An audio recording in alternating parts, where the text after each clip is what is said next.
Welcome back. I present to you the Detroit Red Wings. Everybody's pick for the team that they think could go on a run and maybe catch a playoff spot. I don't think in reality it happens. Right now they're 7 points behind Boston. They've played 4 more games. So they still have 34 games left. I think that the record they have to put up in order to catch Boston is pretty daunting, unless Boston falls apart or maybe Washington falls apart. But again, you're kind of depending on the teams ahead of you falling apart as well. And I don't think there's any pressure on Steve Yzerman to make any additions. Although, according to Cap Friendly, with the amount of money that's currently on the IR, they would have deadline cap space of $54,108,190. That may come down a little bit. I think that Yzerman is going to be trying to bring in other assets at the deadline. They're doing very well for the future, so I didn't see the need to put in all of their draft picks for upcoming drafts, because I think they've done a pretty good job of restocking the cupboards with prospects, and they're one of the better young teams in the league. They currently have $9.3 million on IR. That's players over here. And they've got some good upcoming talents. Jonathan Berggren being one of those at forward. McIsaac on the blue line. Casa in net. He is seen as the future, goalie of the future, the whole thing there. Niederbach up front could end up being a pretty good steal for them outside of the first round.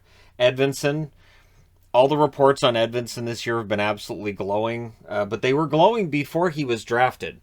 Much like Seider, this is a player who, was greatly thought of by some of the scouts who saw him as a potential number one, and then he ends up sliding down, and Detroit goes, fine, we'll take Seider. Fine, we'll take Edvinsson. And in both cases, there are some who would look and say, those names aren't as big as other guys who are on the board. What is Detroit thinking? Nobody's saying that about Moritz Seider now. I don't think they will about Edvinsson when he shows up either. Then there's Wallinder. Wallinder, of course, was drafted 32nd overall. So it's still a relatively high draft pick. And blue liner to boot. And then the one we're all really interested to see at the NHL level, I think anyways, Soderblom. Soderblom is 6'6", 203 pounds. He's a forward, and he can kind of sort of do everything, as we found out in last year's World Junior Championships. So he's one that I'm really looking forward to seeing at the NHL level. Does he have some top six potential there once he gets there? Is he just going to be one of those big, strong, bottom six guys who might get some power play time because you basically just tell him, hey, can you stand in front of the goalie? Make sure he can't see anything? Thanks. Because, a big player. So we look at the lineup, and again, these lines aren't set in stone or anything. This is just a lineup that I got from Cap Friendly. I do, change where I get the lines from. And again, I'm doing this different than other looks I've done at teams that are below the playoff line. So you've got Zadina, who's a restricted free agent this coming summer. He was on the first line last night. 46 games, 5 goals, 9 assists, 14 points. It's been a struggle for Zadina. And I don't know how much longer it's going to go for him before Detroit says, well, this isn't really working, and we look at something else, whether it's moving Zadina or finding somebody else to take a spot in the lineup. Dylan Larkin, unrestricted free agent in 2023, so they do have some cap issues next offseason, not right now and not for a while, but those are going to show up as they start to get better, right? Larkin, 43 games, 24 goals, 22 assists, 46 points. It's been a great year for him. You have Raymond, who is a restricted free agent in 2024. 48 games, 12 goals, 25 assists, 37 points. He's fallen off from where he started the season, but that happens with most rookies. You'll have that rookie wall that they hit, and then some of them come out the other side, and they start scoring again, and that could absolutely happen with Raymond. Then you've got Fabry, who just signed an extension, so he's signed through 2025. 46 games, 13 goals, 11 assists, 24 points. It's nice to see him healthy, and it's nice to see him scoring on about a 20-goal pace. That's what St. Louis envisioned for him. They made the trade in part because he just wasn't able to stay in the lineup, on top of them not really having a spot for him. Then you got Pius Suter, a very low-key signing in the past offseason. 48 games, 11 goals, 11 assists, 22 points. Ideally, I think as number 2 center, you would have somebody else there. You would bump him down. Rasmussen probably ends up the 4th line center in that case. Valeno moves to the wing, but Suter's provided them with some solid offense too. Bertuzzi, of course, 40 games, 22 goals, 19 assists, 41 points. He's an unrestricted free agent in 2023. Same as Suter, same as Larkin. So, yeah, Larkin and Bertuzzi could be looking for some good money.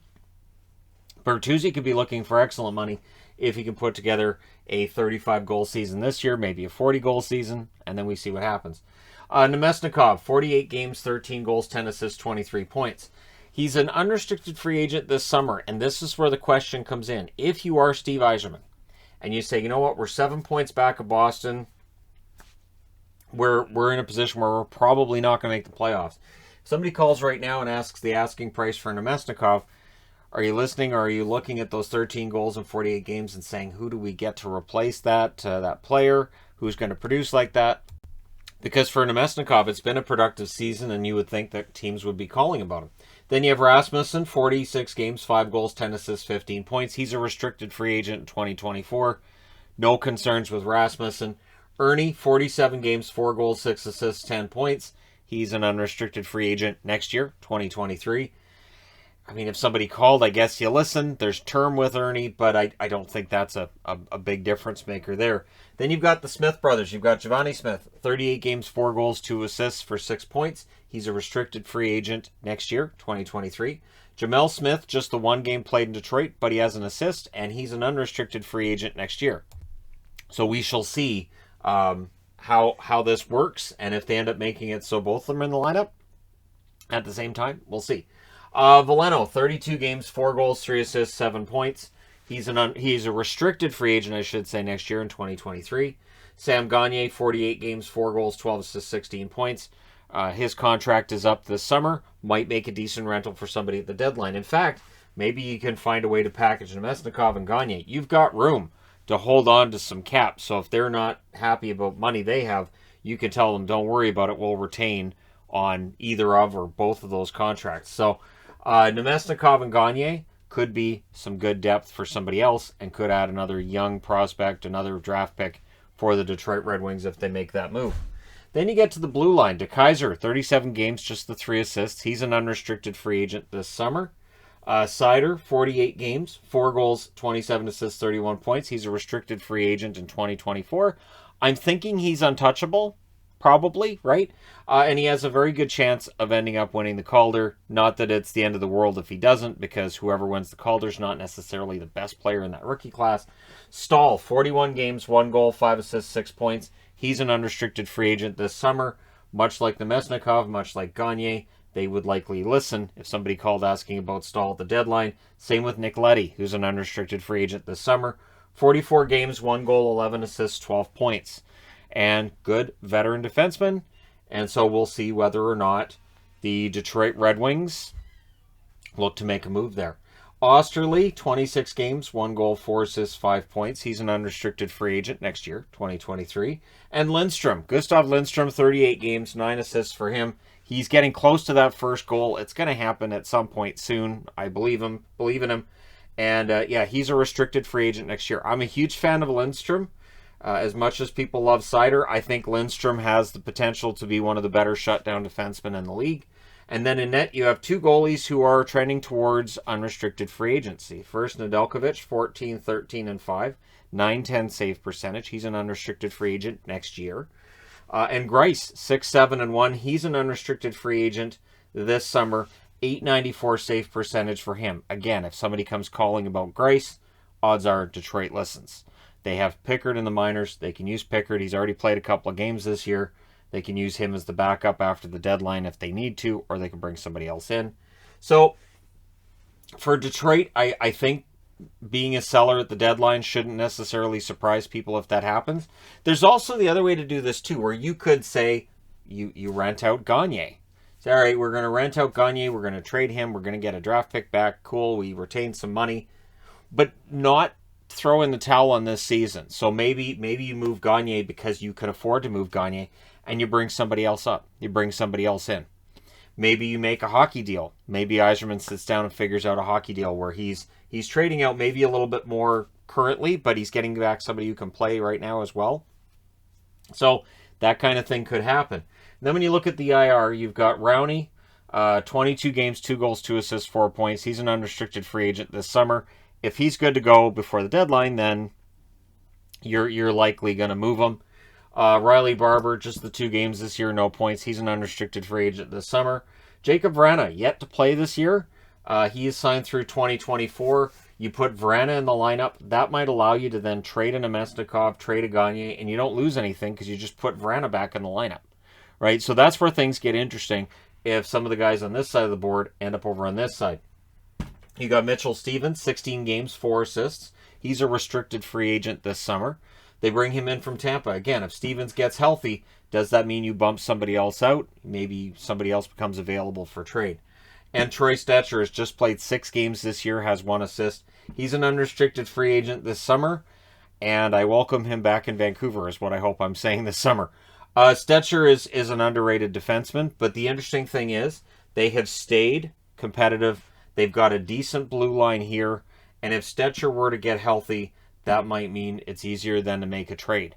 So if guys on this side start to get healthy, you can make those rentals available, and you're not sacrificing the present in terms of trying to make things better in the future. But you're also picking up future assets in rental deals. And then you've got Hronik, who was just placed in protocols. He's a restricted free agent in 2024. 46 games for him this year, 4 goals, 20 assists, 24 points for Filip Hronik. So it's a pretty good lineup. It's a pretty solid lineup. It's better than it was, say, 2 years ago. But there's still work to be done. There are still players in this lineup that I think if they're going to become a playoff team in the East have likely been replaced. And some guys on this side of the board end up on this side. And we need some of the guys on the IR back in. So for the Yzer plan, I can see it. I can see how, and it's a more gradual build. When the Shannon plan came in Toronto, it was pretty immediate. They tanked, they got themselves Matthews, and they were right back in the playoffs. And, you know, it's been pretty quality in terms of Toronto being able to get to the playoffs since they got Matthews. For Detroit, it's been more of a steady build over the last couple of seasons. But you can see this is now a 500 team where they weren't before. And you can see the future is going to be very good for this team. So while there may be a temptation to look at this team right now and say, you know, they could really go for it. If they added a few pieces, maybe they could go for it. And they've got the cap space to do it. I don't think this is the year. And I think Yzerman knows this. Yzerman knows there's no rush. He's been through this. When he first reached the NHL with Detroit, they weren't very good. It took years before Detroit was actually a really good team. And then it took years longer before they were Stanley Cup champions. So I think he's in this for the long game. And I don't expect any kind of panic buying or selling at the deadline either way. I think he'll still continue to take this very cautious approach and just this gradual approach and count on still the draft. And this summer, maybe you bring in a big name free agent. Maybe you get a big name forward. Maybe you add a blue liner and you start building towards being a playoff team next year. I don't think that's the concern right now, but I do understand why people would like to see Detroit make a run and maybe get in there. I just don't know with the current roster if it's possible, but it's going to be very entertaining to watch either way. Let me know your thoughts in the comment section below as always. Don't forget to hit like and subscribe. If you're browsing your way through, you just happened upon this video. Thank you guys so much for watching, for all your support. I will talk to you again soon.